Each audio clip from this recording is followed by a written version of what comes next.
Mag-ask lang po ng confirmation if President Marcos has already given authorization to BIR Commissioner Mendoza to submit tax records of PP Sara Duterte and Mans Carpio to the Senate Impeachment Court. So, ang tinatanong niya ay kung nag-approve na or nagbigay na ng clearance ang Pangulo sa BIR upang mabuksan ang tax records ni VP Sara at saka ni Attorney Mans Carpio. Yes. Follow. Sige, follow up lang. Sige. Ano po yung reason po ni President Marcos and how did he arrive in this decision po? Kasi during the past meetings po parang sinasabi ninyo na he does not want to get involved with the impeachment trial considering na he is also an impeachable officer.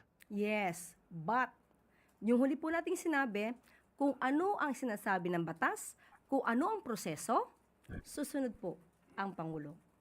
So kung yan ang sinasabi po at kinakailangan na magbigay siya ng kanyang approval sa BIR para mabuksan ang tax records nila VP Sara at ni Atty. Mans Carpio, at ito naman ay para sa katotohanan. Hindi niya po ipagkakait ang katotohanan sa ating mga kababayan. Follow-up question po. Ace Romero. Ace Romero, Philippine Star. So, Yusek, paano naman yung sinabi nyo dati na, di ba may magiging president ito, so yung mga succeeding na mga administrations, pag yung presidente naman ang na-impeach, they might block the opening of records kung records nilang involved. So, what do you say to that naman? Yes, it can be. But hinihingi po ito ngayon na pagkakataon. At yun po ang sinasabi ng mga nasa Senado.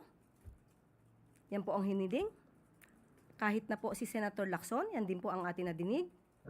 Hindi po magiging hadlang si Pangulong Marcos Jr. sa paglabas ng katotohanan. For sure, there will be claims again that this is politically motivated. Magkakaroon ng mga ganong opinion for sure yung mga kritiko ng Pangulo about it. Ano magiging reaksyon ng Malacanang kung magkakaroon ng ganong mga pananaw?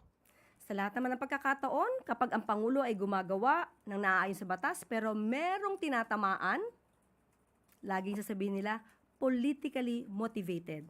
So saan pupunta? Saan gagawi ang Pangulo? Kahit ano pang sabihin ng iba. Basta ang alam ng Pangulo, siya ay tumutupad sa proseso, siya ay tumutupad sa batas, kahit siya pa ay paringgan o bigyan ng negatibong impresyon, hindi matitinag ang Pangulo. Basta siya ay sa batas at sa proseso.